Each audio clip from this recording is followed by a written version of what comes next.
parte del proceso, entonces le vas a decir, oye Armando, toma, agarra tu instrumento, agarra la pieza, hazlo como tú lo haces habitualmente y mide la parte y dime cuánto mide. Entonces Armando va a ejecutar el proceso, su método y la va a medir y te va a decir, ah, pues esta pieza midió 23.29 milímetros, ¿ok?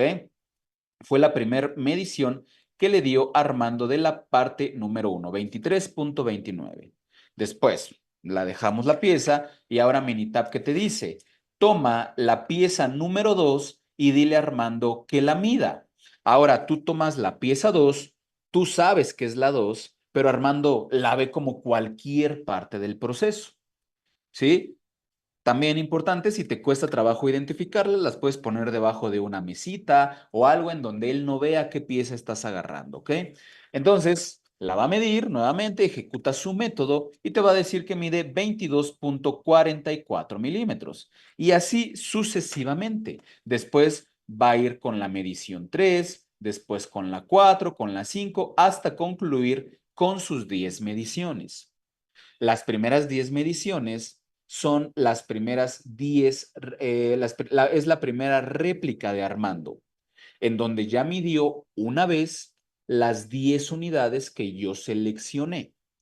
¿Sí me explico, amigos? Entonces va la primera réplica. Ahora, ¿qué me dice aquí el Minitab? Me dice, a ver, pues ahora, ya acabaste con Armando, ahora vamos a empezar con Beatriz, ¿no? Vamos a empezar con, Vamos a empezar con Beatriz. Entonces, le llamas a Beatriz o le dices a Armando, a ver, échame a Beatriz, por favor, dile que venga un momento y vamos a hacer lo mismo con Beatriz. Entonces, igual, Minitab te dice, a ver, nuevamente, toma la pieza número 1 y dile a Beatriz que la mida. Y Beatriz va a ejecutar la misma acción que hizo Armando, va a utilizar su método, la forma en cómo lo hace y te va a dar una medida. Y así sucesivamente hasta completar las 10 mediciones. Lo mismo con Carlos y lo mismo para las otras réplicas de Armando y de Beatriz, hasta que cada operador haya completado 3 mediciones por unidad o 3 réplicas. ¿Vale, amigos? Entonces, de esa manera tú vas a ir llenando este formato para ejecutar el estudio. Ahora, algo importante, ¿eh? Aquí, amigos, este estudio lo vas a hacer con el mismo dispositivo de medición para cada persona.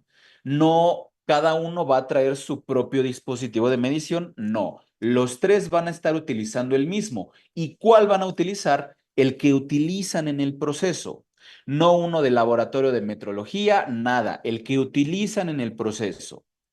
¿Sí, amigos? ¿Y quién va a hacer el experimento? Armando, Beatriz y Carlos, que son los operadores del proceso ya en la realidad. Esto lo menciono, amigos, porque muchas veces me he llegado a encontrar que el que realiza el estudio de R&R fue el de calibraciones, ¿no? El que conoce las especificaciones del instrumento, el que sabe las indicaciones del proveedor, el que sabe manejar instrumentos de medición, pero él no es quien está en el proceso. Él no está midiendo las partes realmente en el proceso, entonces él no es la persona idónea para poder hacer este estudio, ¿ok? Dice el R&R por atributo. He escuchado de ello. No, no se llama R&R, se llama análisis de concordancia de atributos. Ahorita vamos a hablar de eso, ¿ok?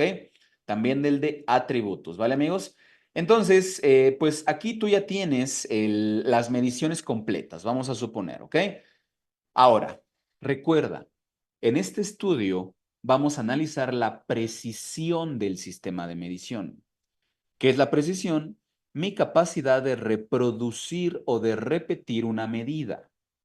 Yo, sin hacer ninguna gráfica, sin ni hacer ningún estudio, puedo empezar a observar los datos y a entender un poco qué está pasando.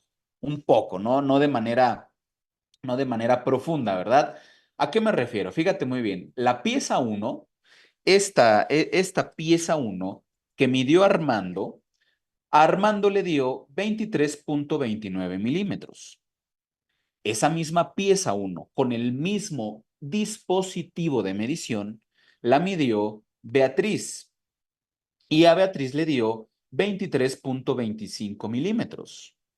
Esa misma pieza uno otra vez con el mismo dispositivo la midió Carlos y a Carlos le dio 24,04 milímetros. Entonces, ¿a quién le creemos, amigos? ¿Quién midió correctamente? ¿Beatriz, Armando o Carlos? Tres operadores diferentes, tres resultados diferentes. ¿Sí, amigos? Entonces, si mis tres resultados son diferentes, mi medición no tiene precisión, porque no estoy repitiendo el mismo resultado para cada operador. ¿Sí, amigos? Ahora, pues acuérdate por qué hablamos del operador. ¿Por qué hablamos del operador? Porque midieron la misma parte y esta parte no cambió, es la misma.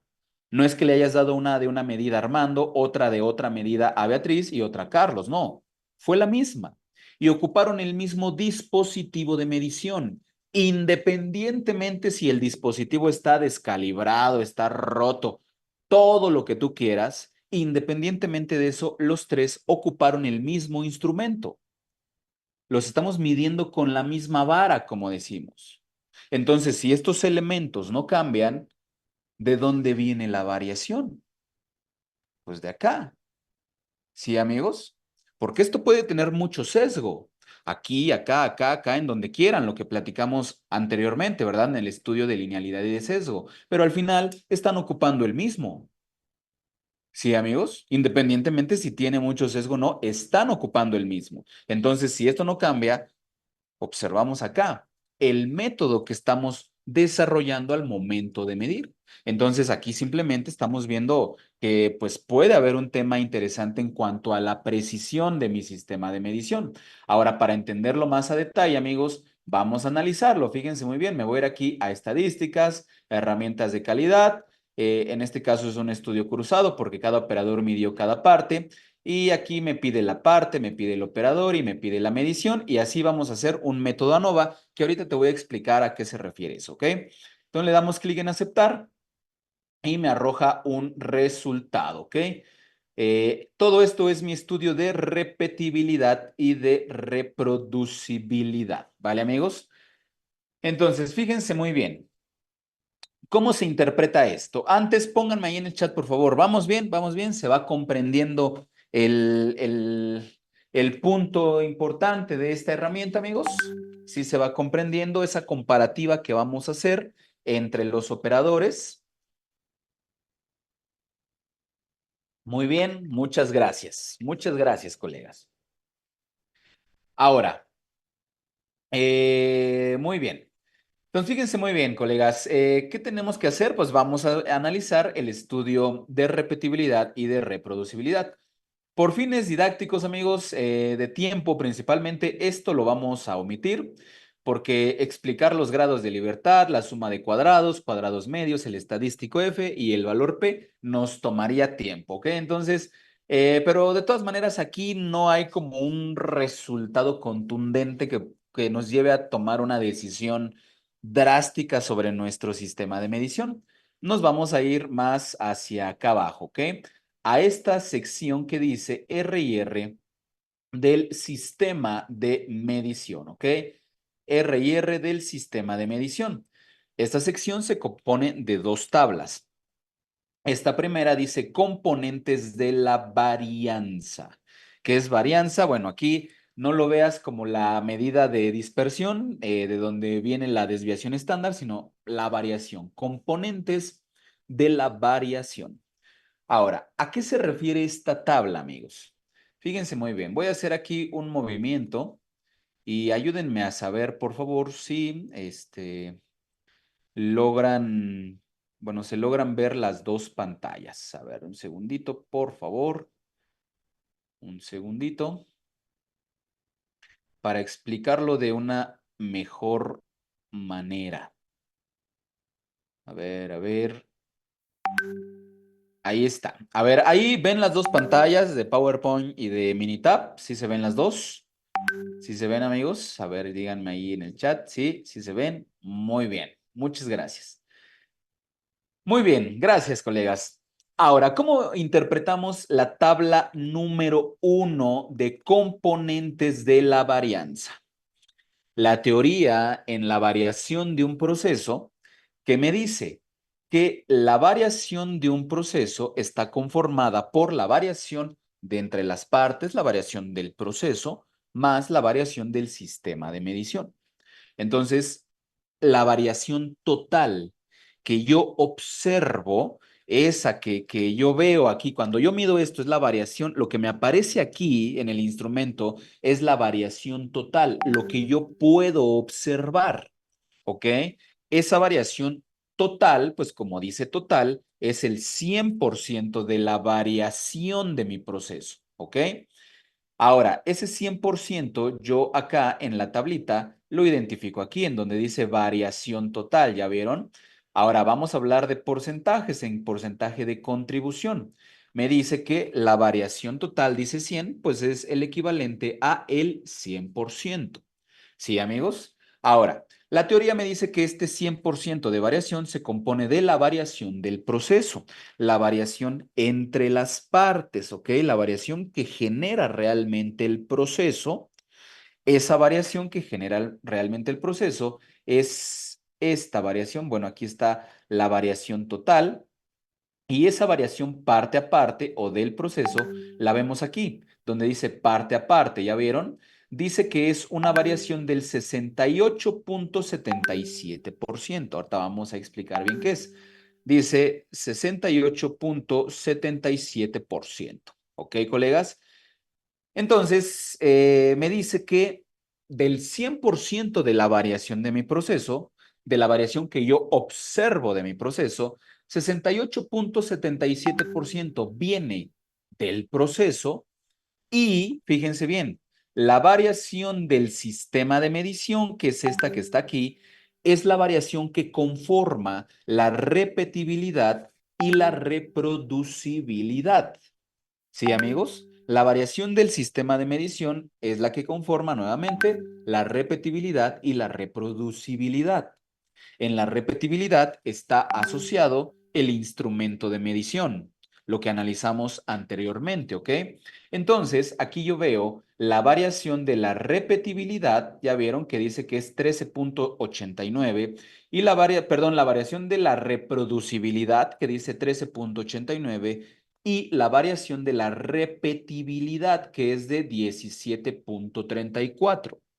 Si tú sumas la repetibilidad más la reproducibilidad, te da una variación total o un gauge R y R total o una variación o un porcentaje de contribución total de tu sistema de medición del 31,23%. Ese 31,23% lo vemos aquí, 31,23%. Ahora, ¿qué me dice esto, amigos? Me dice que del 100% de la variación que tiene mi proceso, 68,77 viene del proceso y 31,23% es la variación que yo le agrego, viene de mi sistema de medición. En otras palabras, ¿qué significa eso? Pues que si yo mido este producto y aquí me arroja una lectura, vamos a suponer una medida de 43,86 milímetros, aquí, amigos, esto, lo que me dice esta gráfica es que esta medida de 43 milímetros no es la medida real de esto. ¿Sí, amigos? Esto no mide 43,86 milímetros. ¿Por qué? Porque yo a mi sistema de medición o a mi medida, más bien dicho, perdón, yo a mi medida o a mi proceso, yo le estoy agregando un 31,23% de variación. Entonces lo que veo no es lo que realmente está midiendo el proceso, no es la realidad del proceso. ¿Sí, amigos? ¿Qué es lo que queremos? Lo que queremos es que la variación de de las partes sea lo más grande posible, lo más grande posible, y esto sea menos, sea un porcentaje cada vez menor, ¿ok? Dependiendo lo que quiera el cliente, ¿verdad, amigos? Queremos ahí en la variación del sistema de medición ver un porcentaje cada vez menor y en el proceso cada vez mayor. ¿Eso qué me diría? Me diría que la variación que yo estoy observando, esta que me aparece aquí, es lo más aproximado a lo real del proceso. ¿Sí, amigos? Si la variación, si aquí vamos a pensar que nosotros tenemos aquí en estos números, vamos a suponer, ¿no? Que tenemos aquí un 98% de variación del proceso y aquí un 2% de la variación de mi sistema de medición. Eso, amigos, pues es algo súper bueno, ¿no? Me habla de un sistema de medición muy, muy efectivo. ¿Por qué? Porque una mínima variación viene de mi sistema de medición y lo que yo observo en su mayoría viene del proceso. Un 98% de la variación que observo viene del proceso. ¿Sí, amigos? Entonces, así es como podemos interpretar esta tabla. ¿Vale, colegas? La variación de la repetibilidad es la variación que aporta el dispositivo de medición en la condición en la que se encuentra. Y la variación de la reproducibilidad es la variación que aporta el método de medición a la variación total. ¿Sí, amigos? Ahora, ¿con qué herramienta sé en qué condición se encuentra mi dispositivo de medición? A ver, pónganmelo ahí en el chat, por favor. ¿Con qué herramienta podemos conocer que si mi si mi instrumento de medición está en buenas condiciones o no? ¿Qué herramienta estadística, amigos?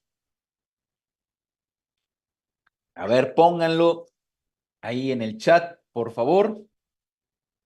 Dice, con el estudio de linealidad y de sesgo, ¿qué, amigos? Con el estudio de linealidad y de sesgo, es correcto.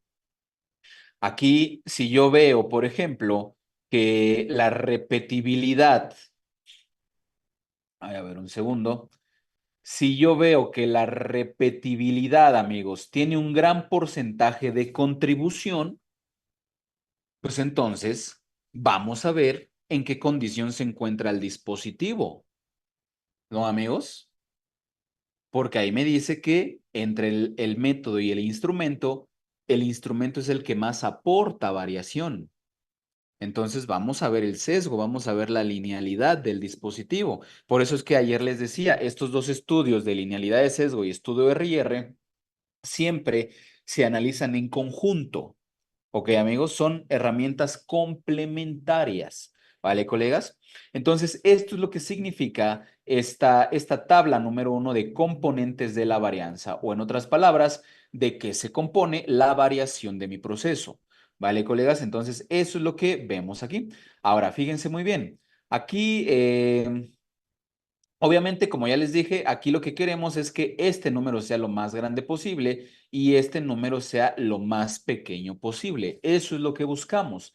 Pero ahora, si te preguntas por un criterio de decisión, en particular, que bueno, veo ahí algunos comentarios de eso en el chat, tenemos esta segunda tabla que dice evaluación del sistema de medición. Esta segunda tabla de evaluación del sistema de medición me habla de aquí, de la variación de mi sistema de medición. Si la variación entre los elementos de mi sistema de medición es muy grande o si es muy pequeña. Esto es lo que yo estudio en esta segunda tabla. En la primera tabla yo estudié de qué se compone la variación de mi proceso. En la segunda tabla de evaluación del sistema de medición, yo estudio qué tanta variación existe entre los elementos de mi sistema de medición, qué tanto varían entre sí para darme ese porcentaje de contribución que hablamos hace un momento. Aquí, amigos, en esta segunda tabla existe un criterio de aceptación, ¿ok? Ese criterio de aceptación, vamos a verlo. Fíjense bien, aquí, por igual, por tiempo, no vamos a hablar de toda la tabla, pero vamos a hablar de ese criterio de aceptación. Existe algo, amigos, para los que no están en el ramo automotriz, existe algo que se llama AIAG, amigos, que es el Grupo de Acción Industrial Automotriz en español, ¿ok? ¿Quién es la IAG? Las armadoras, ¿ok? Ford, Volkswagen, Daimler, etcétera, que se reúnen para, entre varias cosas, establecer ciertos estándares para su proveeduría, ¿ok? Es una de las diversas funciones que tiene la IAG. ¿Vale, amigos? Ahora, ¿Por qué estándares para su proveeduría? Ustedes saben que las armadoras, pues son eso, armadoras, se dedican a ensamblar componentes. Un vehículo en promedio tiene 80,000 o 90,000 componentes, en promedio, ¿ok? Entonces, el gran reto de las armadoras es ver de qué manera van a ensamblar esa cantidad de componentes en un vehículo y no solo ensamblarlos, o sea, el primer reto es que embonen entre ellos. El segundo gran reto es que funcionen entre sí, que generen la función esperada. Ese es otro gran reto también. Entonces, para disminuir esa incertidumbre, disminuir esa problemática, amigos, se establecen estándares para ciertos componentes que los proveedores de la industria automotriz, de las armadoras, de las armadoras, amigos, tienen que acatarse, ¿ok? Dependiendo el nivel en el que se encuentran, ¿vale, amigos? Entonces, fíjense muy bien. La IAG, amigos, ¿qué nos dice? A ver, denme un segundito. La IAG, ¿qué nos dice? Nos dice que si tú tienes una parte crítica, amigos, una parte que es crítica, ya explicamos el día de ayer que una característica crítica es aquella que afecta la funcionalidad primaria, compromete la seguridad del usuario o del operador o te puede llevar a a un incumplimiento regulatorio. Nos dice que si tú tienes un componente crítico, tú deberías de tener un gauge R&R total o una variación total en tu sistema de medición que debe de ser menor, amigos, a el 10%. Tu sistema de medición debe de tener una variación entre sus elementos menor al 10%. ¿En dónde vemos eso, amigos? Aquí en la tabla lo vemos aquí, donde dice gauge R&R total en el porcentaje de la variación del estudio, aquí en esta sección. Me dice mi estudio que yo tengo un 55,88%. Estoy muy lejos de ese criterio de aceptación. Eso se dice, amigos, que para que se considere un sistema de medición aceptable, la variación debe de ser menor a el 10%. Ahora, por otro lado, si tú no estás en la industria automotriz o aunque no estés, la parte que fabricas no es tan crítica, es decir, si falla, no afectas la funcionalidad primaria o no comprometes la seguridad ni la salud del operador o no hay ningún incumplimiento regulatorio, pues se considera un sistema de medición medianamente aceptable, menor o igual a el 30%. ¿Sí, amigos? Entonces, aquí, pues, ¿cuál criterio vas a agarrar para saber si tu sistema de medición es aceptable o no? Depende qué estás midiendo. ¿Sí, amigos? Depende qué parte estás fabricando, depende cuáles son las consecuencias intrínsecas del fallo de la parte. ¿Sí, amigos? Si tu parte falla, ¿qué va a suceder si falla? ¿Qué es lo que puede pasar? ¿Cuál es la severidad de esa falla? Sí, amigos, de ahí es como nosotros sabemos. Por ejemplo, cuando yo estuve elaborando hace varios años en la industria automotriz, pues nos acatábamos a este sistema de medición menor al 10%. Pero después, por alguna razón, me moví a la industria farmacéutica, o sea, un cambio totalmente radical. Y ahí no había como una referencia, ¿saben? Que nos dijera que si necesitábamos un sistema menor o igual al 10%, nada de eso. Pero nosotros al momento de hacer las validaciones, etcétera, pues nosotros para ciertas partes, para ciertos productos, amigos, nos acatábamos a ese criterio de aceptación en una variación menor o igual al 10%. ¿Ok? ¿Por qué? Porque, bueno, dependiendo la parte del medicamento, ¿no? No es lo mismo que falle la caja del medicamento a que falle la dureza de la tableta. ¿Sí, amigos? La severidad es diferente. Si falla la caja, es importante, pero si falla la tableta, comprometes la salud del usuario. Entonces no había una referencia, pero nosotros nos acatábamos al 10% por las consecuencias de la falla.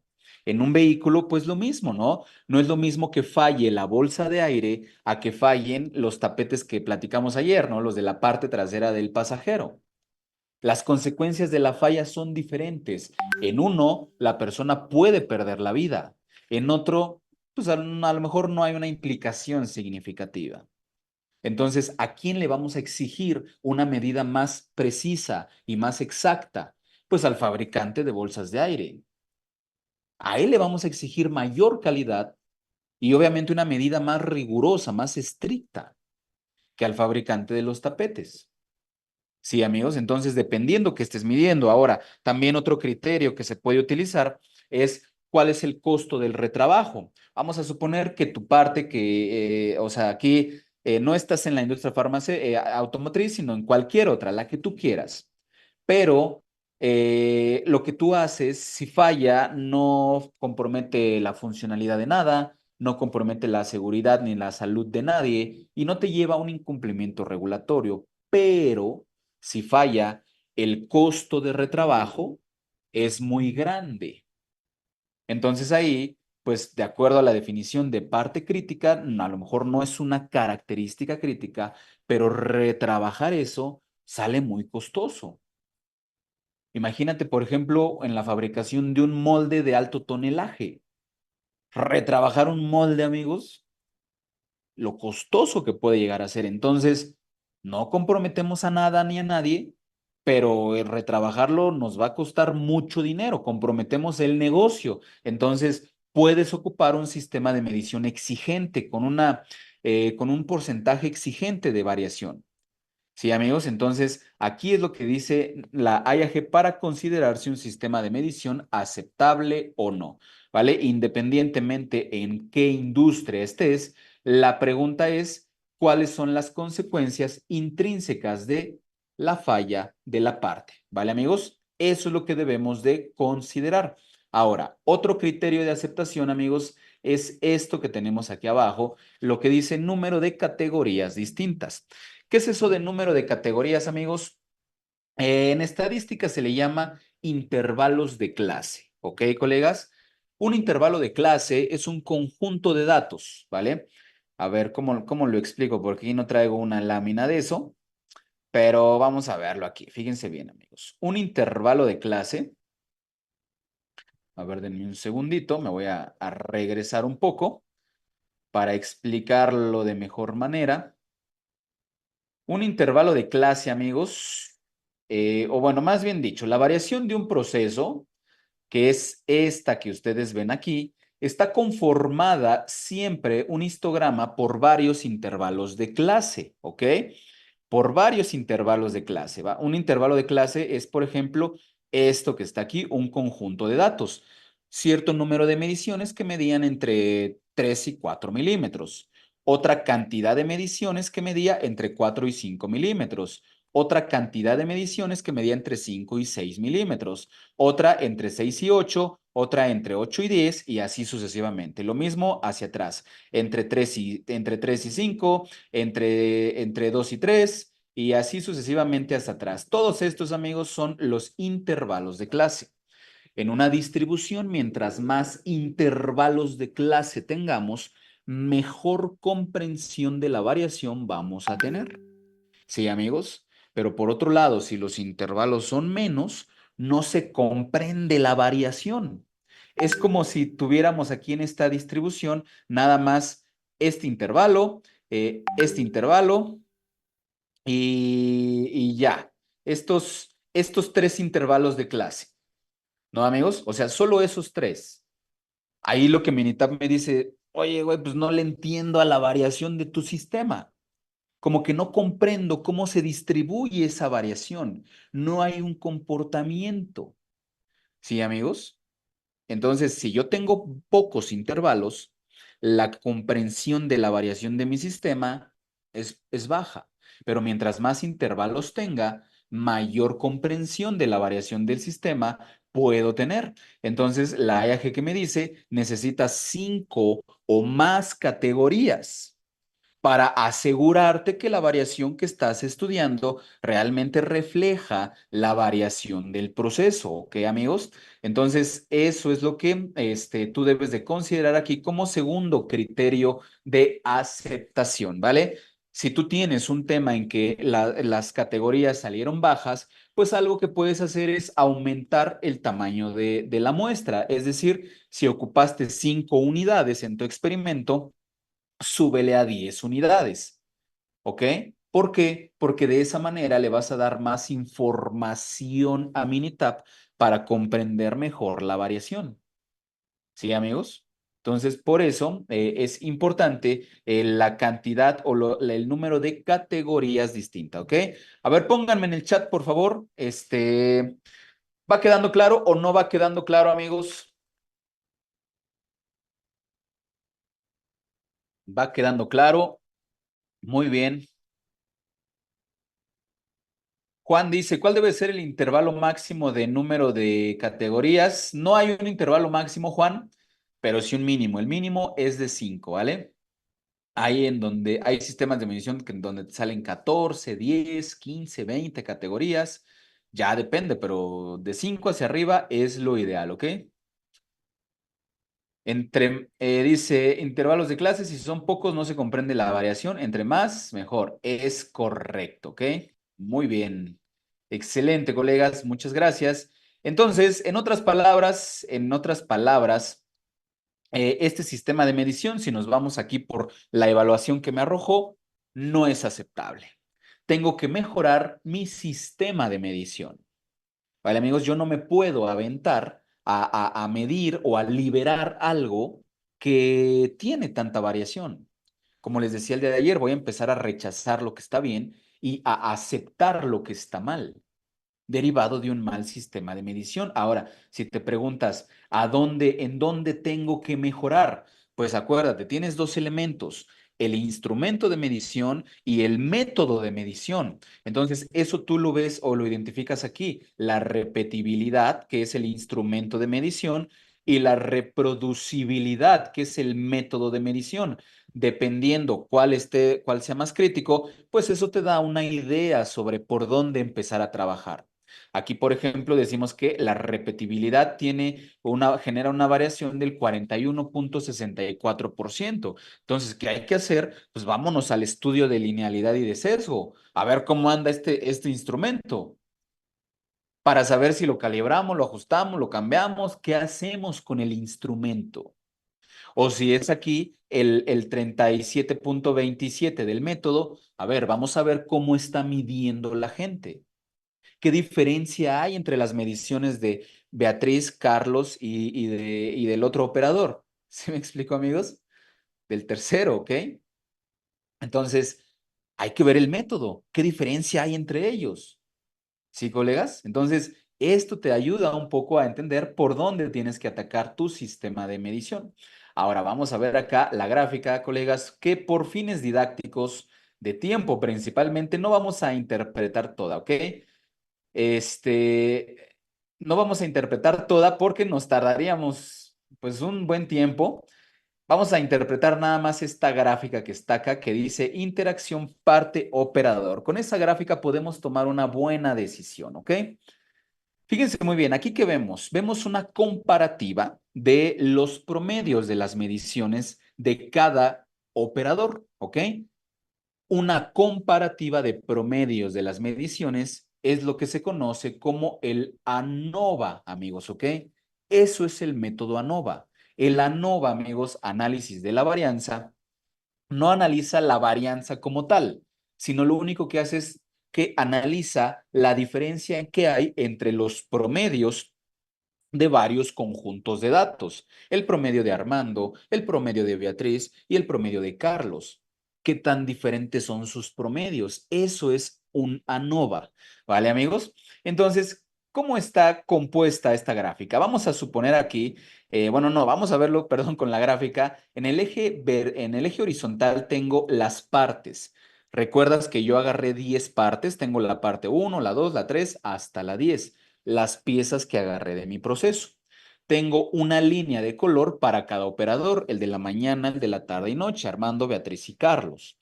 Ahora, los puntos que ustedes ven en esta gráfica son el promedio de las mediciones de cada una de las partes. Por ejemplo, vamos a centrarnos en este cuadrito rojo que está aquí, que es de Beatriz, que es para la parte número 2. Vamos a suponer, o de dónde sale ese cuadrito, ese promedio, vamos a suponer que aquí en la primera medición, a Beatriz le dio una medida del, repito, perdón, en la pieza número 2, la primera medición de la pieza número 2, porque estamos analizando la pieza número 2, a Beatriz le dio una medida, vamos a suponer, de 22 milímetros. Pero recuerdas que hubo tres réplicas, es decir, la pieza número 2, al igual que todas, la midió tres veces. Entonces, en su segunda medición, le dio, vamos a suponer, 23 milímetros. Y en su tercera medición de la pieza número 2, a Beatriz le dio, vamos a suponer, 24 milímetros. Entonces, si tú promedias esas tres mediciones, suponiendo te da un promedio de 23.5 milímetros. ¿Sí, amigos? Ese 23.5 milímetros es el promedio que vamos a ver graficado aquí. Sí, amigos, entonces aquí los puntos azules, yo veo el promedio de las tres mediciones de cada operador para cada una de las partes. Estoy viendo entonces una comparativa de promedios. ¿Sí te das cuenta? El promedio de Armando, Beatriz y Carlos. Entonces estoy viendo el método ANOVA, ¿ya viste? Entonces así es como lo podemos, como podemos observar esta gráfica. Ahora, estamos analizando o comparando los promedios de cada uno. Ahora, si te das cuenta, existen ciertas diferencias entre las mediciones de cada uno. ¿Qué tipo de diferencias? Pues si te das cuenta, por ejemplo, en el caso de Carlos, Carlos como que de manera más, ¿cómo decirlo? Como que de manera más consistente, Carlos tuvo mediciones más por debajo de las mediciones que obtuvo Beatriz y Armando. ¿Ya te diste cuenta? La línea verde o los promedios de Carlos como que se mantienen siempre más abajo que Armando y Beatriz. ¿Qué quiere decir eso, amigos? Que Carlos observa el proceso más pequeño que sus dos compañeros. Eso puede estar bien o mal dependiendo si lo comparamos contra el estándar.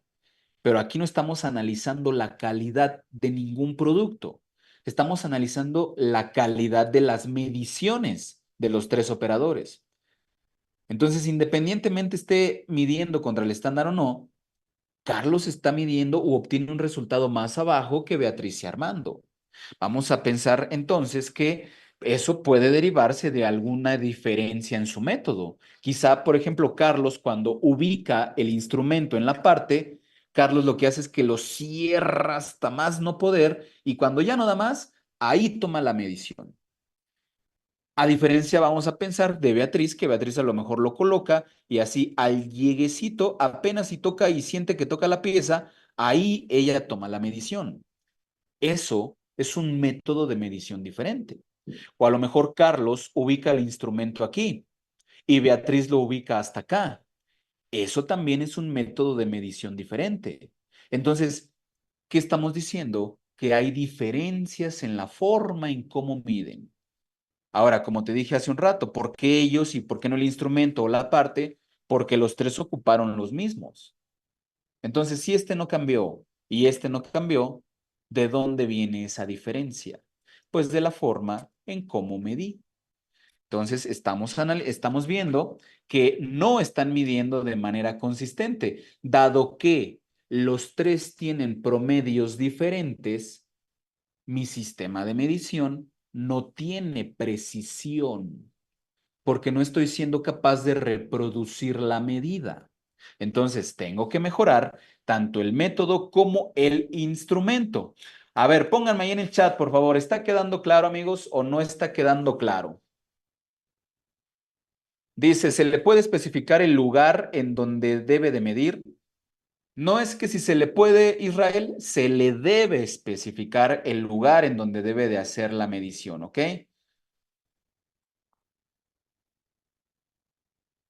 Muy bien, amigos. Queda claro, ok. Muy bien.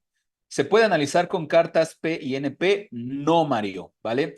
Las cartas P y NP, número uno, esas dos son para atributos. Y aquí no estamos analizando atributos, estamos analizando variables. Y número dos, las gráficas de control no son para analizar el sistema de medición, ¿ok? Son para entender la variación del proceso a lo largo del tiempo, ¿vale? Entonces, no deberías de utilizar esto, ¿ok?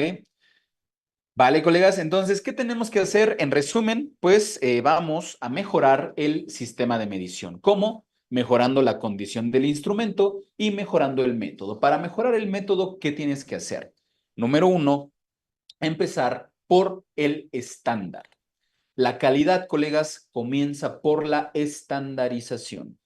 Entonces tú, antes de regañar al operador y lo que tú quieras, antes de decir falta de capacitación del operador o falta de motivación del operador, lo primero que tienes que hacer, colega, es asegurarte que el proceso está bien estandarizado. Un estándar es la mejor manera de hacer una actividad y tú junto con los operadores deben de definir esa mejor manera de hacer la actividad. ¿Sí, colegas? De entrada, lo que te debes de cuestionar ante un problema de este tipo es, número uno, ¿existe un estándar o no existe? Número dos, si existe el estándar, ¿la persona lo conoce o no lo conoce? Porque tú me puedes decir, sí, tenemos un procedimiento. Muy bien. ¿El operador lo conoce o no? Segundo, si lo conoce, ¿lo entiende? ¿Realmente lo comprendió o nada más lo capacitaste poniendo a leer el procedimiento, lo leyó, le hiciste un examen del cual le pasaste las respuestas porque ya te tenías que ir y ya estás capacitado, ¿no? Entonces, entiende el estándar. Número cuatro, ¿puede seguir el estándar o no? Porque a lo mejor existe, lo conoce, lo entiende, pero no lo puede seguir. A lo mejor el estándar dice que yo debo de agarrar el instrumento de medición así, ¿no? De esta manera. Pero resulta que la persona tiene un problema en el brazo y en lugar de hacerle así, pues le hace así, porque se acomoda mejor, le duele menos. Entonces no está siguiendo el estándar.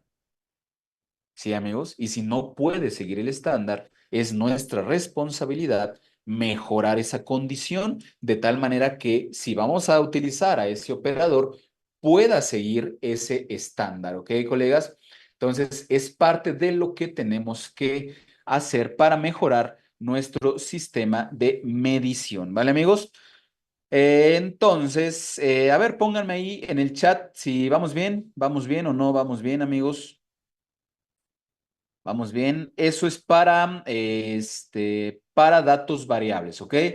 Tanto el estudio R&R y el estudio de linealidad y de sesgo son para mediciones, ¿ok? Datos variables o continuos, como quieras decirle. Datos que obtienes a través de un dispositivo de medición. Pero ahora, para atributos, colegas, no todo en los procesos es dato variable. Hay también atributos, ¿ok? ¿Qué es un atributo, amigos? Es una característica, ¿ok? Que yo, a través de mi conocimiento, habilidad o experiencia, evalúo o clasifico con alguna característica. Es decir, cumple o no cumple, pasa o no pasa, huele bien o huele mal, sabe bien o sabe mal, se siente bien o se siente mal. En fin, hay una infinidad de atributos.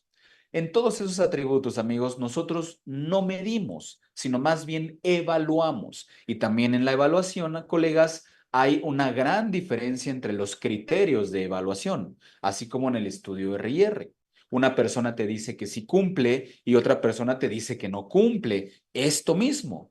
Entonces, eso es una diferencia en los criterios de evaluación. Eso es variación en tu sistema de evaluación. Entonces, para atributos, colegas, también analizamos de alguna manera la exactitud y la precisión, pero no con un estudio R&R, sino más bien con un estudio de concordancia de atributos, que es este que ves aquí en tu pantalla. El estudio de concordancia de atributos te va a ayudar a saber si la evaluación buena o mala que está haciendo la persona lo está haciendo utilizando su conocimiento, habilidad o experiencia o simplemente evalúa al azar. Yo lo que quiero saber es que si el operador que me dijo que esta pieza sí cumple y realmente sí cumple con la calidad, quiero saber si esa respuesta que me dio se debe o no al azar. Entonces, eso lo identifico a través de un estudio de concordancia de atributos, en donde se evalúa la precisión y la exactitud al momento de evaluar, ¿ok? Aquí, amigos, no lo vamos a interpretar tal cual a profundidad por fines didácticos, pero pues se los comento para que sepan que existe y esto es lo que se tiene que hacer cuando tienes un sistema de medición en donde no mides, sino que más bien evalúas. Tienes que utilizar este, ¿ok? El no validar un sistema de medición, tanto de variables o atributos, es una de las razones, amigos, por las cuales en ocasiones en las empresas la gente prefiere ir a que le libere, a que le libere un inspector en lugar de otro inspector, ¿no? Decir, pues espero a Rosita porque Pedro siempre rechaza todo, ¿no? Pedro siempre pone un pero. Y Rosita, no, Rosita es bien buena onda. Ella, así como llega, lo libera, ¿no? ¿Les ha pasado algo así, amigos? ¿O nunca les ha pasado? Que prefieren ir con uno u otro inspector para que les libere el material o les dé el visto bueno de algo y uno les dice una cosa y otro les dice otra cosa diferente, ¿no?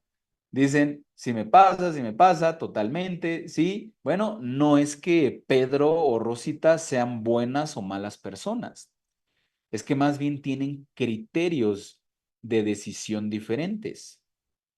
Es más bien que miden diferente. No hay un sistema de medición estandarizado, cosa que no debería de ser. Independientemente quién te libere o quién te evalúe, debería de ser el mismo resultado. ¿Sí, amigos?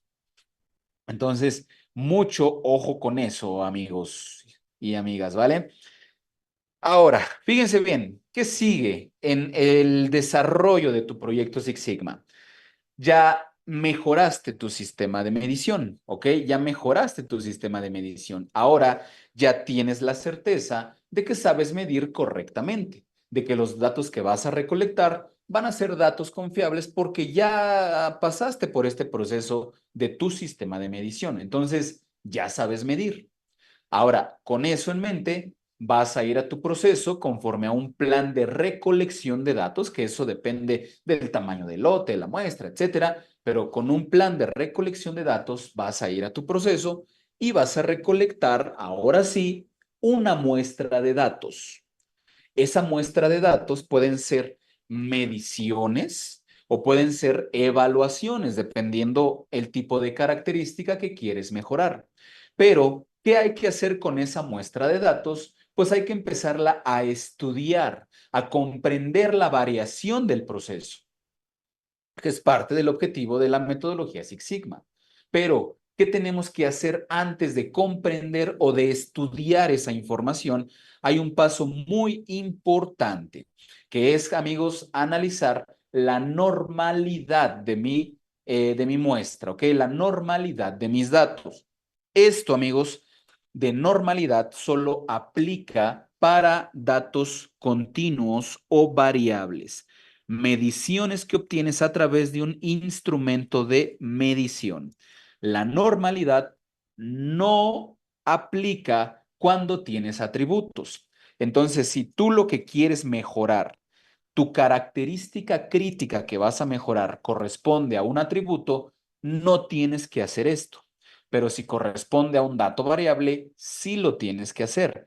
¿Cómo lo identificas? Sencillo. ¿Qué quieres mejorar? ¿Quieres mejorar un diámetro? ¿Quieres mejorar la dureza, profundidad? ¿Qué quieres mejorar? Si lo que quieres mejorar lo mides con un instrumento de medición, es un dato variable. Pero si lo que quieres mejorar es la apariencia, la tonalidad, el olor, la sensación al tacto, ¿no? El color, etcétera, eso es un atributo. Entonces, así lo identificas, qué tipo de característica tienes, ¿ok? Entonces, para datos variables, ¿qué es la normalidad, amigos? Esto es una característica súper importante en el control de la calidad. Para explicártela, imagínate esta situación, que tú tienes todo un lote de producción, ¿verdad? Y ya hablamos que para analizar la calidad, Pues vamos a recolectar una muestra de datos. Esa muestra de datos, como ya te expliqué, la mides y sus mediciones van formando un comportamiento, ¿ok? Nosotros vamos a tener un comportamiento, o más bien dicho, perdón, una muestra de datos normal cuando el comportamiento de esa muestra presenta esta característica que ves, en donde la gran mayoría de los datos se apila al centro y se van distribuyendo hacia un valor máximo y hacia un valor mínimo. Eso es una característica de normalidad. Ahora, como te había mencionado, amigos, la teoría de la distribución normal que me dice que mi distribución o la variación, más bien dicho, de mi proceso va a estar distribuida a más menos tres desviaciones estándar, como te platiqué el día de ayer, de hecho, con este ejemplo. Es decir, tú tienes un promedio de 20 si mides todos los datos de tu muestra y los promedias, te da un promedio de 20 y calculas la desviación estándar y te da una desviación de 1.5 milímetros. Ya te expliqué ayer qué era la desviación estándar. Entonces, a partir del promedio, 20 más 3 veces 1.5, que es el valor de tu desviación, tienes una distribución de tu promedio más 3 desviaciones estándar. Pero hacia el otro lado, tienes 20 menos 3 veces el valor de tu desviación, tienes un proceso del promedio menos 3 desviaciones estándar. A eso es a lo que se le conoce tener una distribución a más menos tres desviaciones estándar. ¿Ok, colegas? Ahora, a más menos tres desviaciones estándar se van a situar lo que se conoce como límites de control estadístico, que más adelante te voy a explicar con las gráficas de control, ¿ok? Límites de control estadístico. Pero ahora, fíjate bien, aquí a más menos tres desviaciones estándar, me dice que yo voy a tener un 99.7% de eficiencia o de efectividad. ¿Qué quiere decir eso, amigos?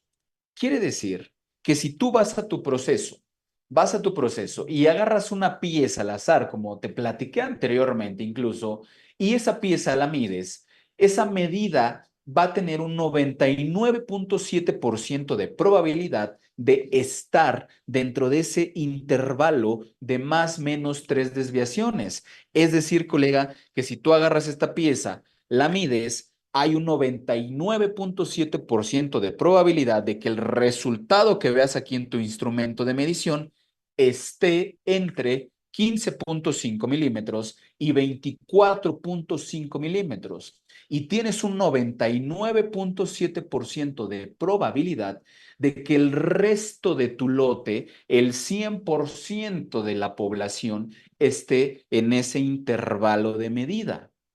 ¿Sí, amigos? Esa es una de las maravillas de la normalidad, que te ayuda entonces a predecir el comportamiento de una población, es decir, de tu proceso, a partir de una muestra de datos. ¿Cuándo se logra esa condición? Cuando la muestra de datos refleja un comportamiento normal. Si la muestra es normal, entonces tienes un 99.7% de probabilidad que la variación que observas aquí sea la misma variación que está sucediendo en el proceso. Esto es súper importante, amigos, porque en el control de la calidad nosotros tomamos decisiones a partir de una muestra de datos. No medimos todo porque eso sería tardadísimo, carísimo. ¿Sí, amigos? Entonces, preferimos tomar decisiones con una muestra de datos. Entonces, más vale que esa muestra de datos refleje lo que está pasando en el proceso, porque si no es así, las decisiones que yo tome a partir de la muestra no van a impactar al proceso. Si mi muestra de datos no es normal, a lo mejor yo decido a partir de esto que, no sé, voy a ajustarle a la máquina, moverle, subirle, etcétera, pero esa decisión no va a ser efectiva realmente en el proceso porque la muestra no refleja lo que está pasando allá. Siempre lo explico de esta manera. Imagínate que es como cuando te tomas una muestra de sangre, ¿no? para hacerte unos estudios de lo que sea. Te sacan una muestra de sangre y con esa muestra que te sacan, que es una cantidad específica, los doctores van a tomar decisiones sobre lo que está pasando en tu organismo, porque la muestra es representativa de la población. La muestra es representativa de tu cuerpo.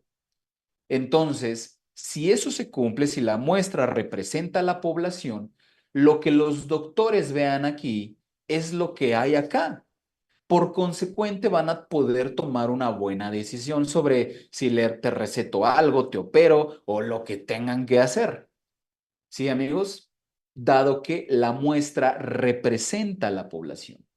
Si la muestra no fuera representativa, la información que hay aquí no es la misma que hay acá. Por consecuente, la decisión de los doctores que tomen a partir de la muestra muy seguramente no me va a impactar. A lo mejor me van a decir que estoy bien cuando en realidad estoy mal. Sí, amigos, es lo mismo con la normalidad. La muestra debe de ser normal para poder entender todo lo que está pasando en el proceso. Sí, amigos, y esto es importante porque pues nosotros a partir de aquí vamos a empezar a tomar decisiones con la muestra sobre el proceso. ¿Vale, amigos? Entonces, ¿queda claro el concepto de normalidad, colegas? A ver, pónganme ahí en el chat si queda claro para qué es la normalidad o no sé, o no queda claro, amigos. ¿Queda claro o no queda claro? Muy bien, muchas gracias a todos y a todas. Muchas gracias. Entonces, ¿qué tenemos que hacer en tu proyecto Six Sigma? Una prueba de normalidad. ¿Para qué vas a hacer una prueba de normalidad, colega? Para saber si tu proceso parece o no, o cumple o no con las características de distribución normal. En otras palabras, queremos saber si tu proceso se parece a esto que está acá o a esto que tenemos acá. Saber si es una distribución normal o no. Para eso tenemos que hacer una prueba de normalidad, ¿ok? ¿Qué es esto que ves aquí en la pantalla? ¿Vale?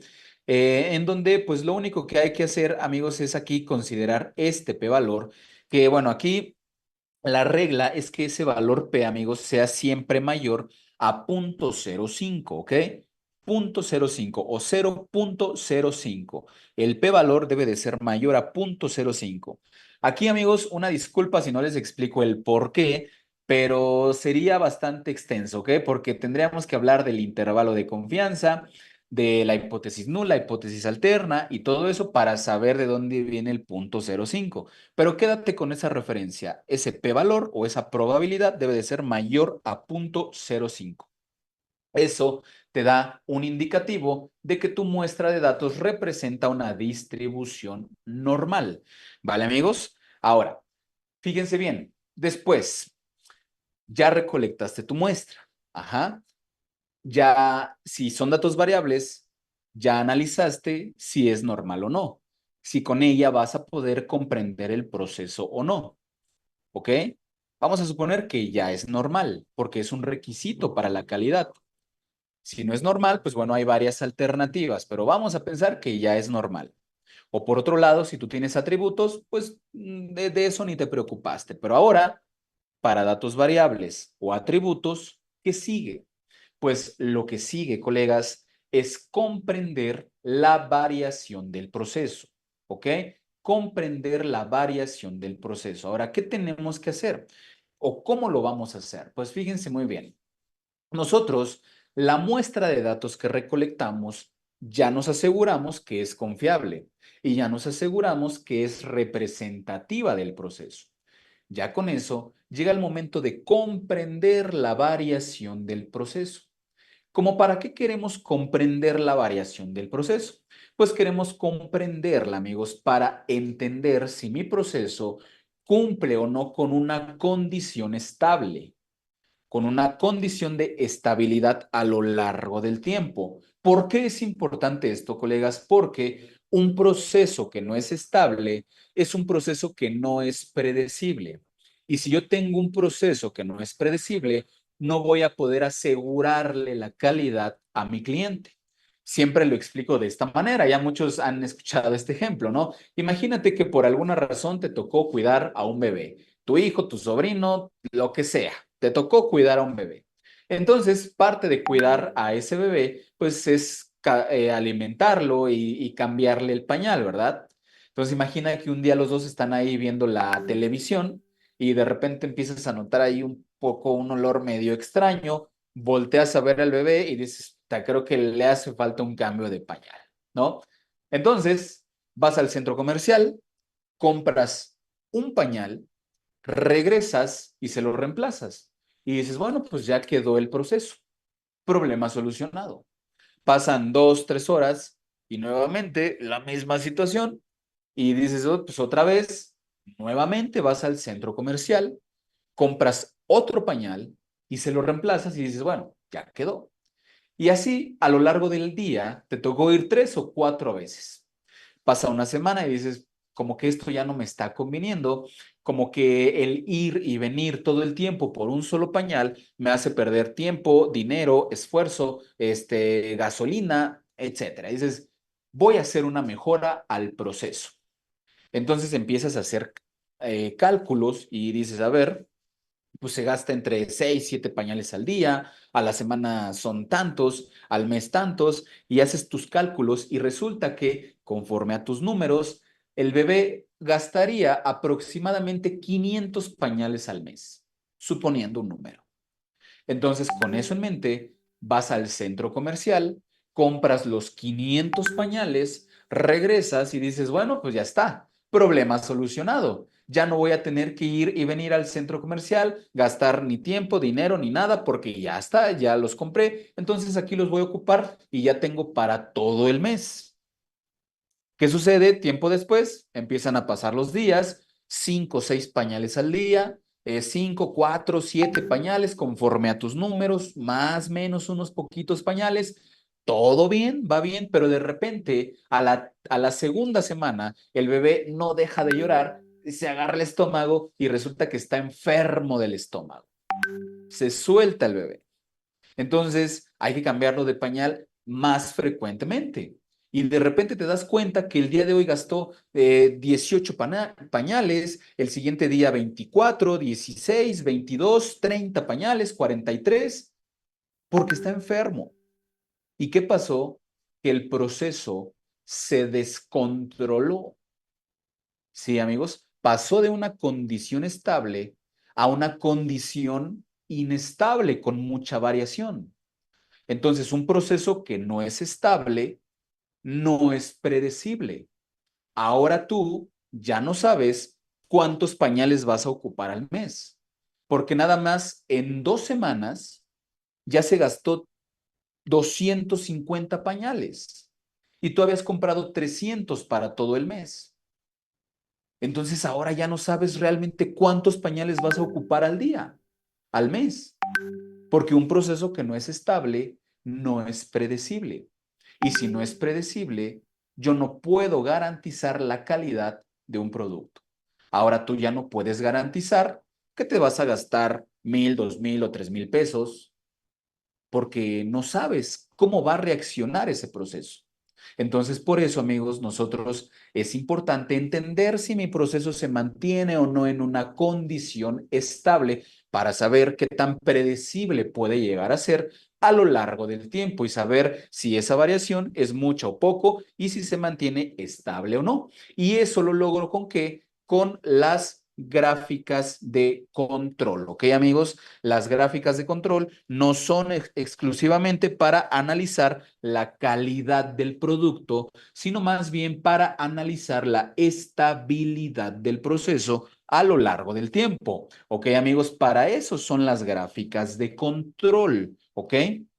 Entonces, fíjense muy bien, algo importante de las gráficas de control. Vamos a pensar que yo aquí tengo mi proceso, mis datos, mi distribución, y ya sabemos que una distribución que es normal se distribuye a más o menos 3 desviaciones estándar. Como te mencioné hace un rato, a más o menos 3 desviaciones se van a situar los límites de control estadístico. Estos límites de control siempre van a estar a más menos 3 desviaciones. ¿Y quién te los da? El proceso. El proceso es el que determina en dónde se van a situar los límites de control a partir de su desviación estándar, a partir de la variación que tiene mi proceso. Yo puedo tener límites más abiertos o más cerrados dependiendo cuánta variación hay en mi proceso, pero al final los límites de control te los da el cliente. Y aquí es muy importante comprender que no es lo mismo estar con un proceso dentro de control estadístico que dentro de especificación. Son dos cosas totalmente diferentes, colega, ¿ok? Aquí, por ejemplo, en este esquema, estás viendo que la distribución o la variación de tu proceso está dentro de control, ¿verdad? Pero imagínate que tu cliente, el que te está comprando el producto, te da un plano, te da una especificación y te dice, yo quiero que mi producto mida 19 milímetros y te doy una tolerancia de más menos 2 milímetros. Aquí estamos graficando las necesidades del cliente, las especificaciones del producto o del servicio. ¿Sí, amigos? Entonces, ¿qué vemos en esta gráfica? Vemos un proceso que está dentro de control, es decir, que su variación es estable, su variación se comporta estable a lo largo del tiempo, pero el producto está fuera de especificación. Eso es posible, tener un proceso estable, pero generando productos o servicios defectuosos. Sí, amigos, en las gráficas de control, lo único que yo voy a analizar es la estabilidad del proceso, porque para analizar la calidad, pues vamos a ver otros métodos más adelante. Sí, amigos, entonces para eso nosotros ocupamos las gráficas de control. Claramente lo que queremos es un proceso que esté dentro de control y dentro de especificación. A ver, pónganme en el chat, amigos, ¿va quedando clara la información? ¿Se entiende para qué son las gráficas de control o no, amigos? A ver, dicen sí, sí, sí, está claro. Muy bien, excelente, colegas. Muchas gracias, gracias, amigas y amigos. Vamos a continuar, ¿ok? Ahora, fíjense bien, amigos, ¿qué vamos a estudiar en las gráficas de control? Pues ya les mencioné, ¿no? La variación, la estabilidad de mi proceso a lo largo del tiempo, ¿no? Pero ¿a partir de qué? De entender dos tipos de variación que se presentan en el mismo. Primero vamos a tener la variación por causas comunes. ¿Qué es eso de la variación por causas comunes? Pues es la variación natural o habitual de mi proceso, la variación que el proceso genera. Todo eso es variación por causas comunes. Acuérdate que el proceso siempre va a tender a presentar variación. Y segundo, vamos a tener la variación por causas especiales, que la variación por causas especiales es la que podemos atribuir a los elementos de la variación de mi proceso, al operador, al método, a la medición, al medio ambiente, a la materia prima, a la maquinaria o equipos, etcétera, ¿ok?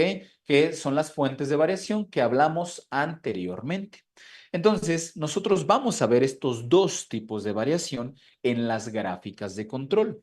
Lo que nos interesa es identificar la variación por causas especiales.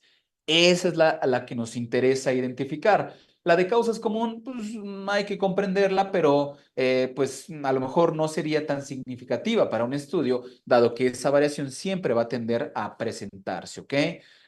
A lo mejor donde sí nos interesa, pues es ya cuando lo comparemos contra el estándar de calidad, pero ahorita no es el momento. Estamos comprendiendo el proceso. No puedes mejorar algo que no comprendes, ¿ok?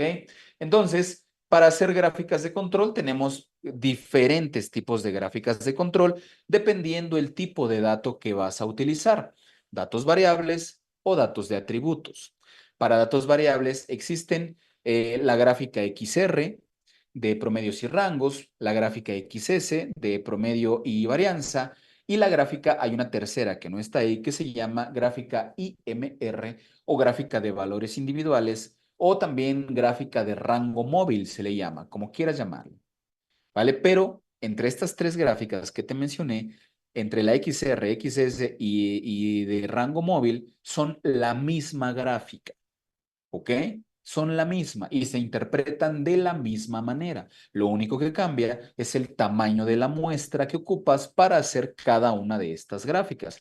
Ahorita vamos a hablar un poco de ello. Para atributos, tú puedes tener la gráfica P, la gráfica NP, la gráfica U y la gráfica C. De las más comunes entre estas de atributos, pues es entre la gráfica P y la gráfica U. Yo creo que son de las más comunes, o bueno, al menos de las que a mí en lo personal me ha tocado desarrollar más, pero pues son como las más comunes, ¿ok? Por ejemplo, en la gráfica P, ¿qué es lo que medimos? La P viene de proporción, ¿ok, amigos? Viene de proporción, ¿vale?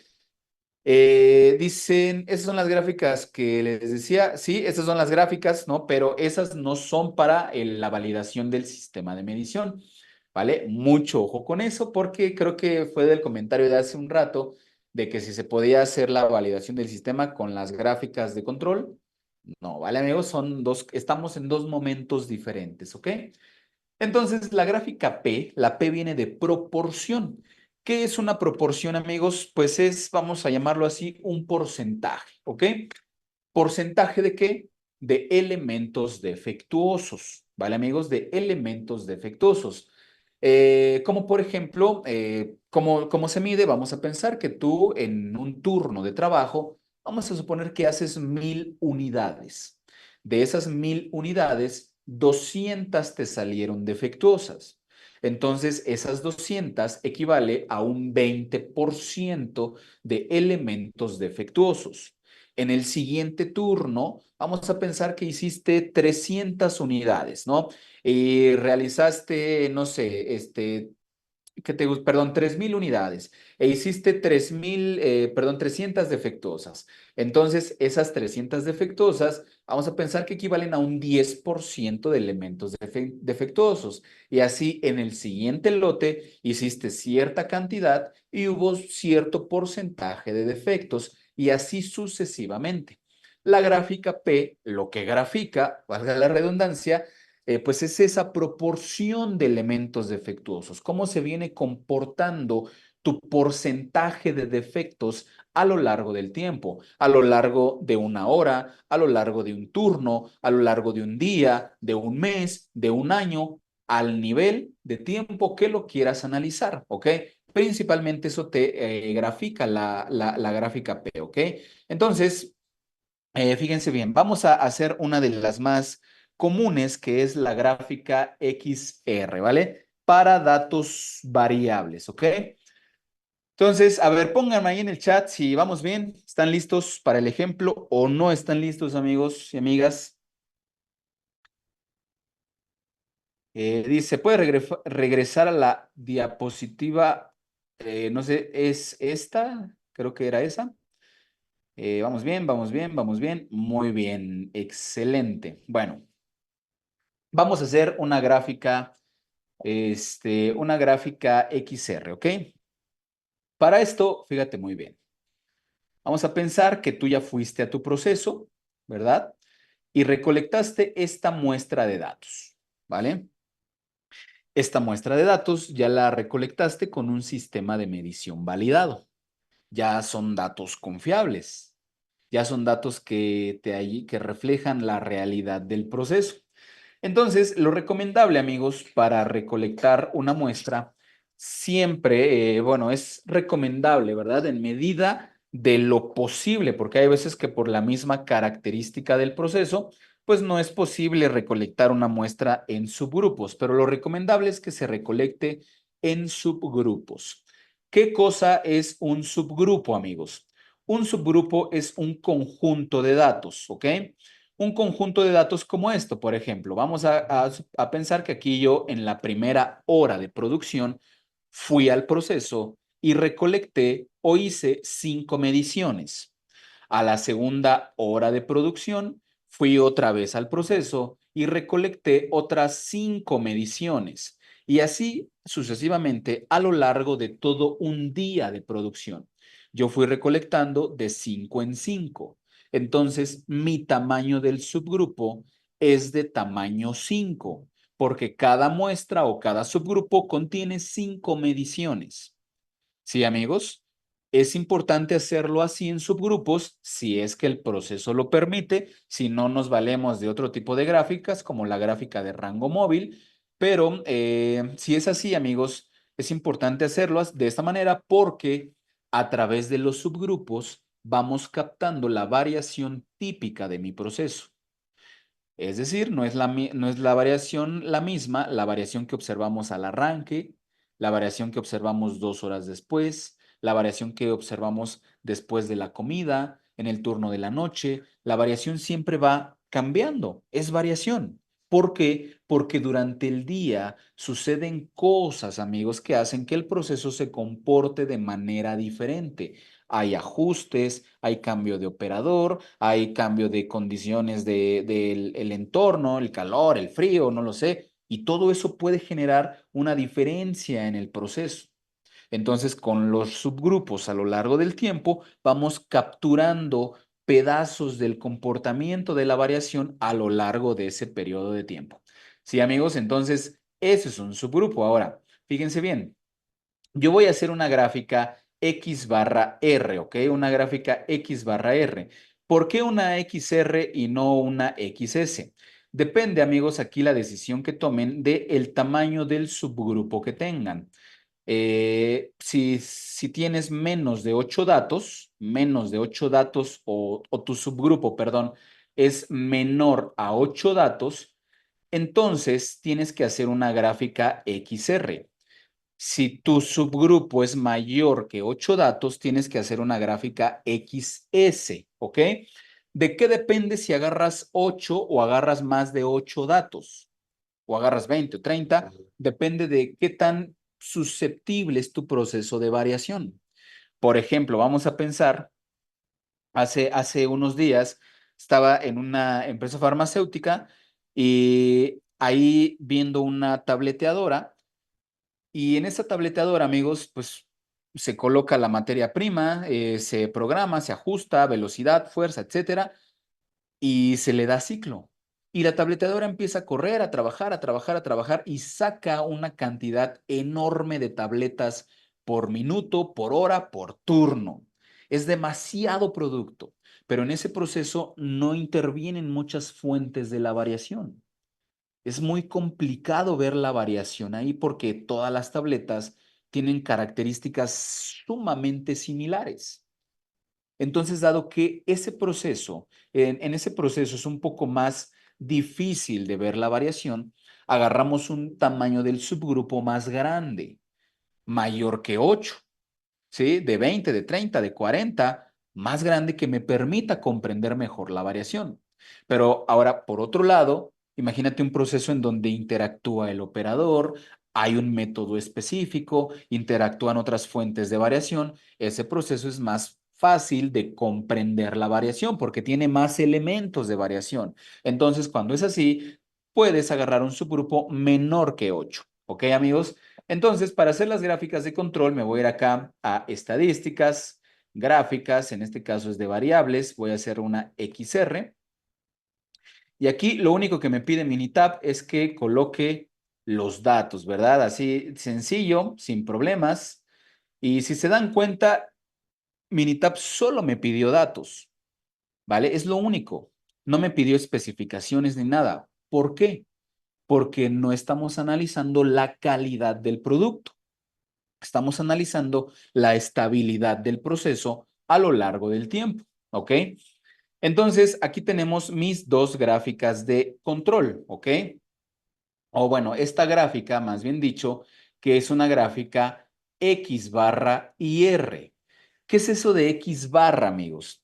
X barra, recordarás tus clases de la prepa o de la, pues sí, como por ahí, ¿no? En álgebra y eso. X barra, o sea, X testada, X promedio. Entonces, X barra significa promedio, gráfica de promedios. Y la R significa rango, ¿ok? Entonces estoy viendo una gráfica que me refleja los promedios, que es la primera que tengo aquí, y una gráfica que me refleja los rangos, que es la segunda gráfica, los rangos de mi muestra. ¿Vale, amigos? Ahora, fíjense bien, gráfica de promedios y de rangos. ¿Promedios de qué cosa los promedios? Pues es muy sencillo, ¿ok? Esta gráfica interpretarla es muy sencillo. Fíjense bien, aquí yo tengo en mi muestra de datos, si lo vemos aquí, tengo varios subgrupos, ¿no? Entonces, si yo le saco el promedio, aquí le voy a poner promedio a esta muestra de datos, le pongo promedio, me da como resultado un promedio de 22,44. ¿Qué quiere decir eso, amigos? Quiere decir que a la hora 1 de producción, las piezas medían en promedio 22,44 milímetros, ¿no? A la hora 1 de producción. Y por ejemplo, a la hora 10 de producción, las piezas medían en promedio 23,42. Y a la hora 24 de producción o 25 de producción, las piezas medían en promedio 22,22 milímetros. Entonces, ¿qué estoy viendo aquí? Estoy viendo la medida promedio de mi producto a lo largo del tiempo. Estos promedios que ustedes ven aquí, todos estos promedios de los subgrupos, son los puntitos azules que tenemos aquí en nuestra gráfica. Por ejemplo, el primero decía 22,44. ¿Cuánto vale? 22,436, redondeado por el Excel, 22,44. Sí, amigos, entonces estos puntitos azules son los promedios de mis subgrupos. Entonces, ¿qué estoy observando aquí? Estoy observando cómo va cambiando la medida promedio de mi producto a lo largo del tiempo. Al arranque empezamos más o menos bien, ahí en promedio, pues todo normal, así de aquí, acuérdense que esto siempre debe de bajar y subir. No nos preocupa porque el proceso siempre varía, pero de repente a la hora 10 de producción, las piezas salieron más grandes de lo que venían saliendo en las horas anteriores. Después sucedió algo que hay que investigar y después nuevamente, pues más menos, piezas más pequeñas, más grandes, más pequeñas, más grandes y así. La medida fue cambiando de medida, la pieza, perdón, fue cambiando de medida a lo largo del tiempo. Entonces yo voy viendo en esta gráfica qué tan estables son las mediciones de mis piezas a lo largo de todo un día de producción. Sí, colegas, ahora fíjense muy bien, en medio que tenemos una línea verde, ¿ya vieron? Esa línea verde refleja X promedio de promedios. X doble barra, ¿ya vieron? Es X doble testada o ¿qué significa promedio de promedios? ¿Cómo saco el promedio de promedios? Ah, pues eso es muy sencillo. Si yo aquí a mis datos le pongo igual al promedio y le saco el promedio a todos los promedios de mi subgrupo, entonces obtengo el promedio de los promedios. Ese 22,634 es el mismo 22,634 que está acá. ¿Qué me dice ese promedio de promedios? Que a lo largo de todo el día, la pieza midió en promedio durante todo el día 22,634 milímetros. ¿Vale, amigos? Ahora, eso es lo que me dice el promedio de promedios. Ahora, acá tengo en el nivel superior e inferior, tengo mi límite de control inferior, mucho ojo, es límite de control, no de especificación, y tengo mi límite de control superior, ¿ok? Límite de control superior e inferior. ¿Estos de dónde vienen? ¿Te acuerdas que te dije que vienen de más menos 3 desviaciones estándar a partir del promedio? Ah, pues si tú le sacas la desviación estándar a esos datos que tenemos ahí y cuentas 3 hacia arriba y 3 hacia abajo, ahí van a estar esos límites de control. ¿Sí, amigos? Entonces, ¿cuál es la teoría de esto? Que siempre y cuando, amigos, siempre y cuando mis datos, mis mediciones estén dentro del rango de control, dentro del límite superior e inferior de control, se considera que mi proceso se encuentra en una condición de estabilidad, perdón.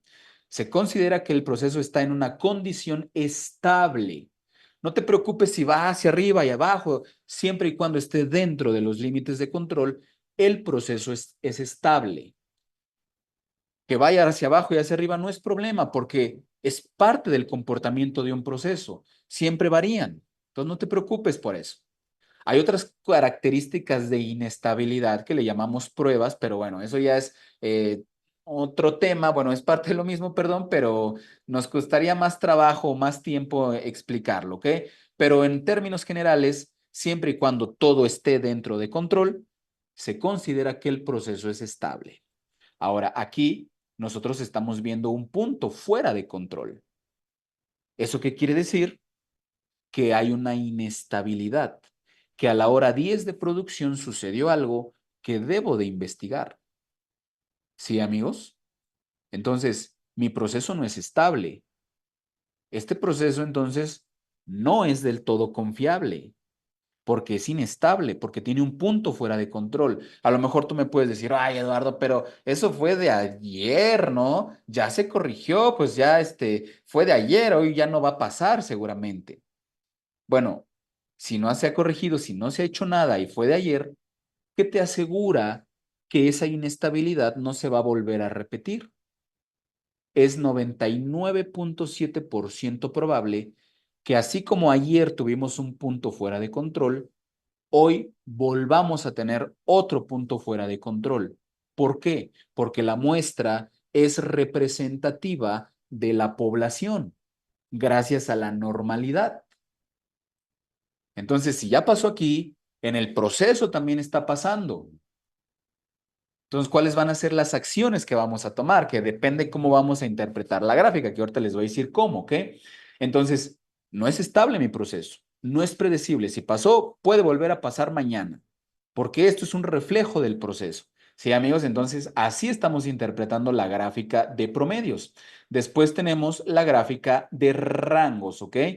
¿Rangos de qué? Pues rangos de los subgrupos, ¿ok? ¿Qué es eso de un rango, amigos? Un rango es la medida más grande de mi subgrupo, menos la medida más pequeña de mi subgrupo. El valor más grande menos el valor más pequeño. Si yo le saco el rango a mi subgrupo y le saco el rango a todos los subgrupos, obtengo como resultado el rango de los subgrupos.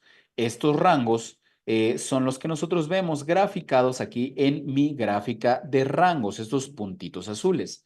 Pero ahora, ¿de qué me habla el rango, amigos? El rango me habla de la variación de las piezas en el subgrupo. ¿Qué tanta variación hubo en mi subgrupo? ¿Qué tanta diferencia hubo entre las partes?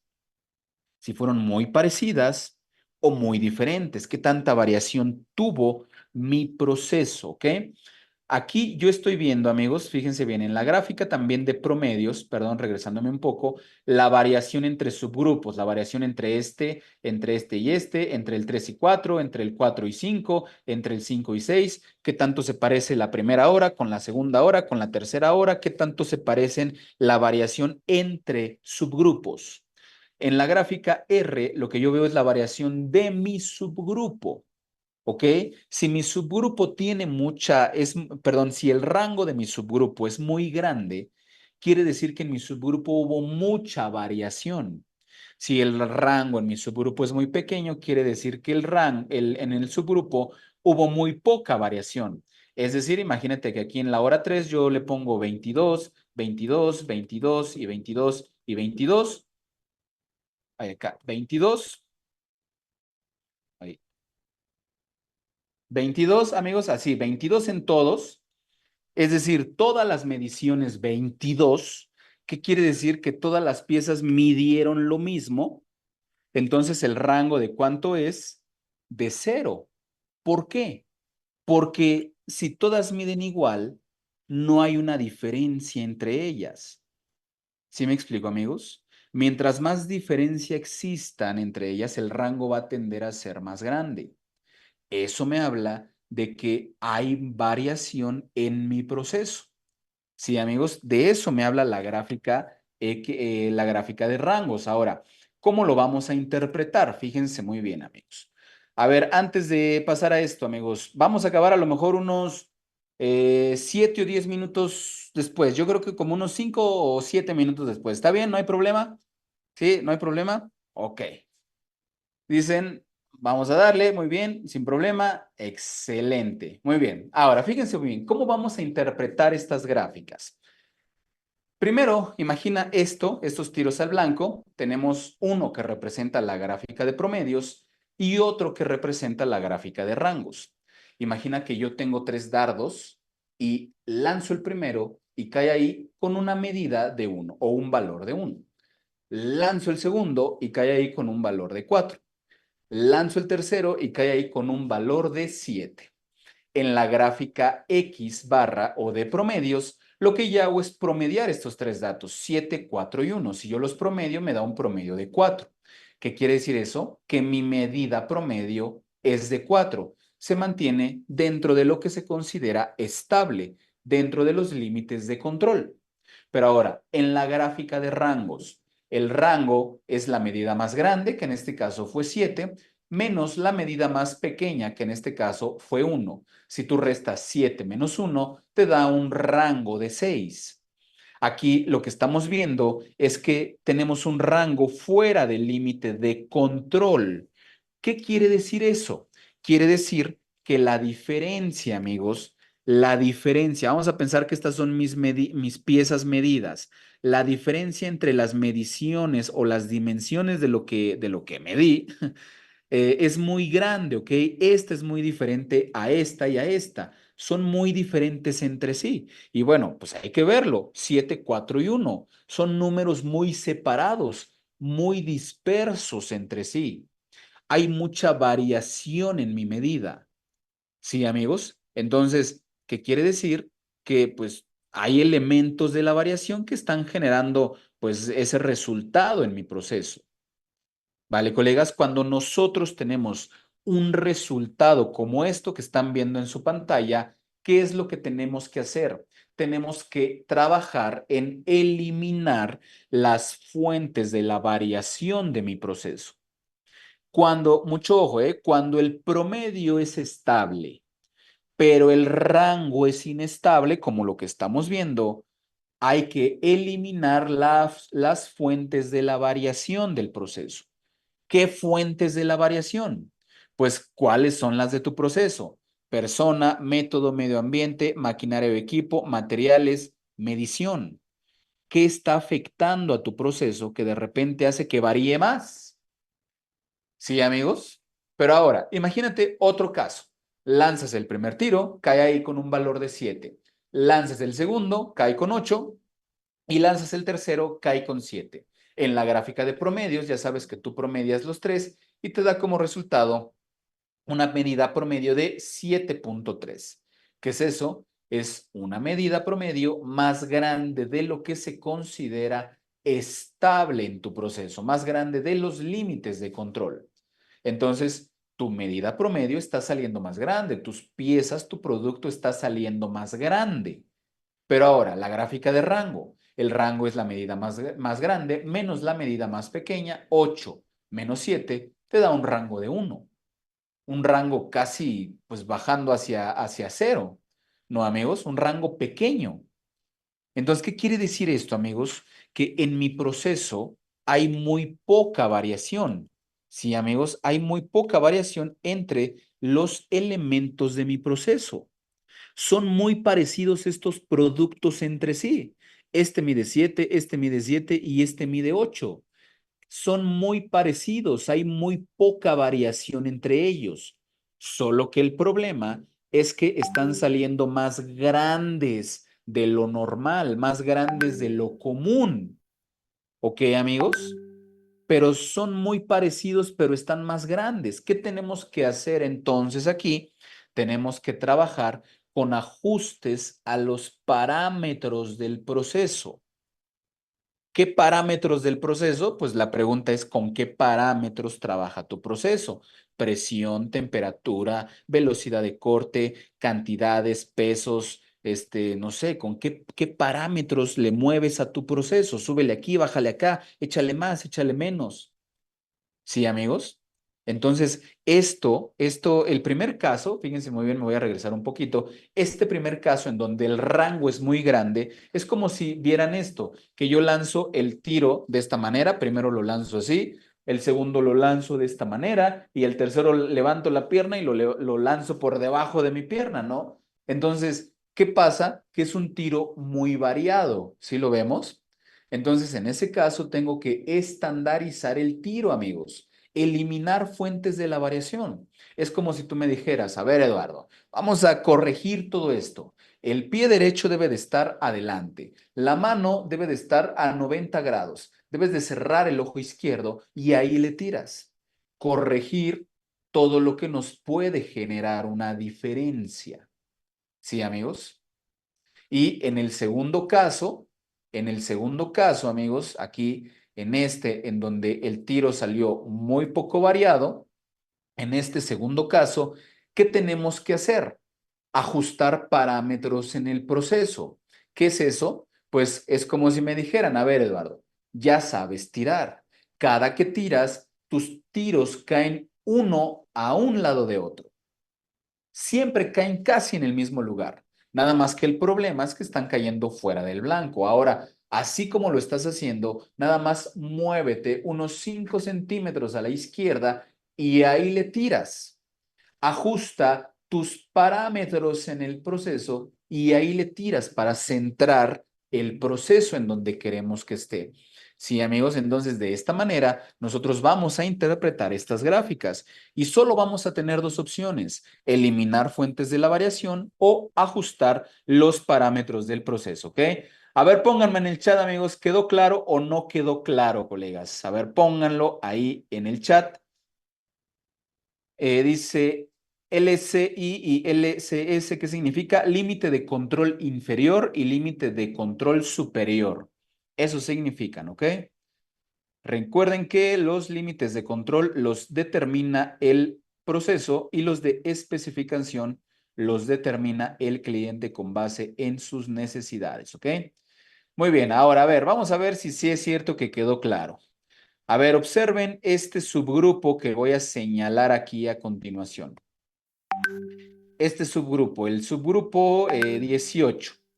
Vean tanto cómo es el desempeño en el promedio y cómo es el desempeño en el rango. ¿Qué tengo que hacer ahí, amigos? Eliminar fuentes de la variación o ajustar los parámetros de mi proceso. ¿Qué tengo que hacer ahí, colegas? A ver, díganme. Ajustar los parámetros del proceso o eliminar fuentes de la variación. Dicen ajustar parámetros, eliminar fuentes, eliminar, ajustar, ajustar, ajustar, ajustar, ajuste de parámetros, ajuste, eliminar fuentes de la variación, ajustar. Muy bien, bueno, pues para los que dijeron ajustar, parámetros, es correcto. ¿Por qué los parámetros y no las fuentes de la variación? Porque vean el rango. El rango es pequeño, casi tendiendo hacia el límite de control inferior, que es de 0. No hay mucha variación en ese subgrupo, solo que el producto está saliendo con una dimensión mayor de lo que se considera normal. ¿Sí, amigos? Entonces, acá, por ejemplo, a diferencia del subgrupo 12, el rango, ya vieron, está fuera de control, pero la medida promedio está dentro de control. Perdón, sí, dentro de control. Entonces, aquí, ¿qué tengo que hacer? Eliminar fuentes de la variación, porque la medida promedio se encuentra estable. Sí, amigos, por eso es que cuando hacemos gráficas de control, lo recomendable es que siempre se lleve junto con las mediciones una bitácora. En esa bitácora, anotar todo aquel cambio que pudo haber sucedido mientras yo recolecté la muestra de datos. Si cambió el operador por la hora, si hacía más calor, si hizo un ajuste, si hizo un cambio de herramienta, etcétera. ¿Qué hizo? Porque eso nos va a ayudar a identificar en dónde estuvo esa inestabilidad. ¿Sí me explico, colegas? Entonces, ya acabamos. A ver, pónganlo ahí en el chat si quedó claro o no quedó claro. Ahora sí, ahí les va la tarea y el link de asistencia, ¿ok? Todo claro, muy bien. Muy bien, amigos, muchas gracias. Ahí les va el link de asistencia, denme un segundito. por favor, vamos a compartirles el link de asistencia porque recuerden que esta es necesaria, ¿ok? Ahí les va el link de asistencia. ¿Y cuál es la tarea del día de hoy? Bueno, la tarea número uno, amigos, es, ya saben, seguirnos en las redes sociales. eh, Al menos en 2 o 3 redes sociales, pero de cajón en Instagram y en YouTube, ¿vale? Y también, adicional a seguirnos en las redes sociales, le van a tomar una captura de pantalla a esta pantalla que está aquí y registrarse en el link de asistencia que les estoy compartiendo a continuación, ¿ok? Regístrense en ese link. En YouTube síganos, amigos, porque viene una sorpresilla por ahí, ¿ok? Así que, pues bueno, ya está la tarea. Tómenle la captura, por favor. Esta es la tarea número 2. Y nos vemos el día de mañana en donde vamos a hablar de la capacidad, del análisis de causas, de los métodos de control, entre otras cosas, ¿ok? Y les vamos a compartir la propuesta de certificación que, pues bueno, pues hemos preparado para ustedes, ¿ok? Cuídense mucho, amigos y amigas. Un abrazo. Descansen, disfruten lo que queda de su noche, si están trabajando en su casa, donde sea, amigos. Cuídense mucho. Nos vemos el día de mañana a la misma hora con el mismo link, ¿ok? Muchas gracias a todos y a todas. Nos vemos mañana, ¿vale? Hasta mañana, amigos. Cuídense mucho. Descansen y buenas noches.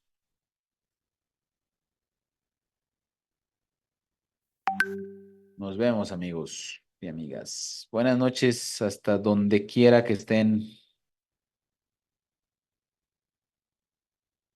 Cuídense mucho, amigos.